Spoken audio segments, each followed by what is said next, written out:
Le match terminé, c'est celle-ci qui le remporte sur le score de 3-0. 3-0. FC Barcelone qui a été impuissant face à cette équipe de celle-ci. Celle-ci qui a montré sa suprématie aujourd'hui. Araujo et encore Araujo qui a laissé ses coéquipiers en infériorité numérique aujourd'hui. Et celle-ci en a profité de cette supériorité numérique en mettant 3 buts à la première période. C'est Jules Koundé qui a marqué contre son camp à la 44e minute.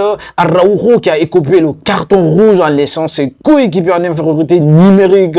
Et là, ça a complètement chamboulé le jeu d'FC Barcelone. Et Barça d'ailleurs qui n'avait même pas une très bonne organisation sur le terrain, mais surtout l'occupation du terrain. Barça a été complètement perdu aujourd'hui. On a ressenti l'absence de Pedri González. Aujourd'hui, on a vu ces Barça-là. Barça n'était pas à la hauteur aujourd'hui, mais surtout Lamine Yamal qui a été pris en otage. Qui a été pris en otage par qui? Par Cucurella, son coéquipier en équipe nationale.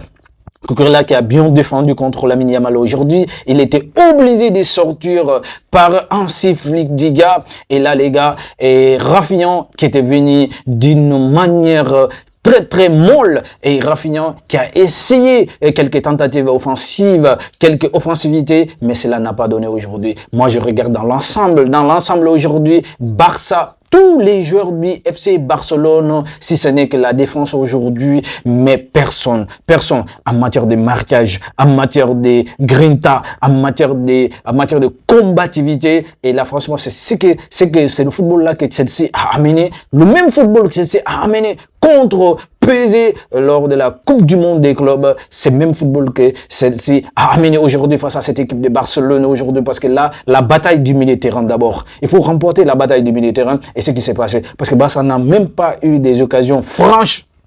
Une occasion franche.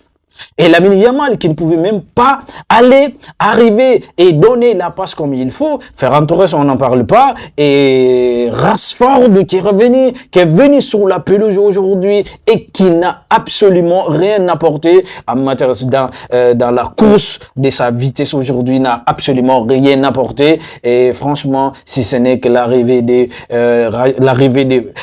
Rafinha, qui a tenté quelques offensivités, il était seul. Et Fermín López, nada. Fermín López, nada. Dans le secteur du milieu de terrain, absolument rien. Absolument rien. Parce que celle-ci a dominé dans tous les secteurs aujourd'hui. Tous les secteurs, c'est celle-ci qui a dominé le match.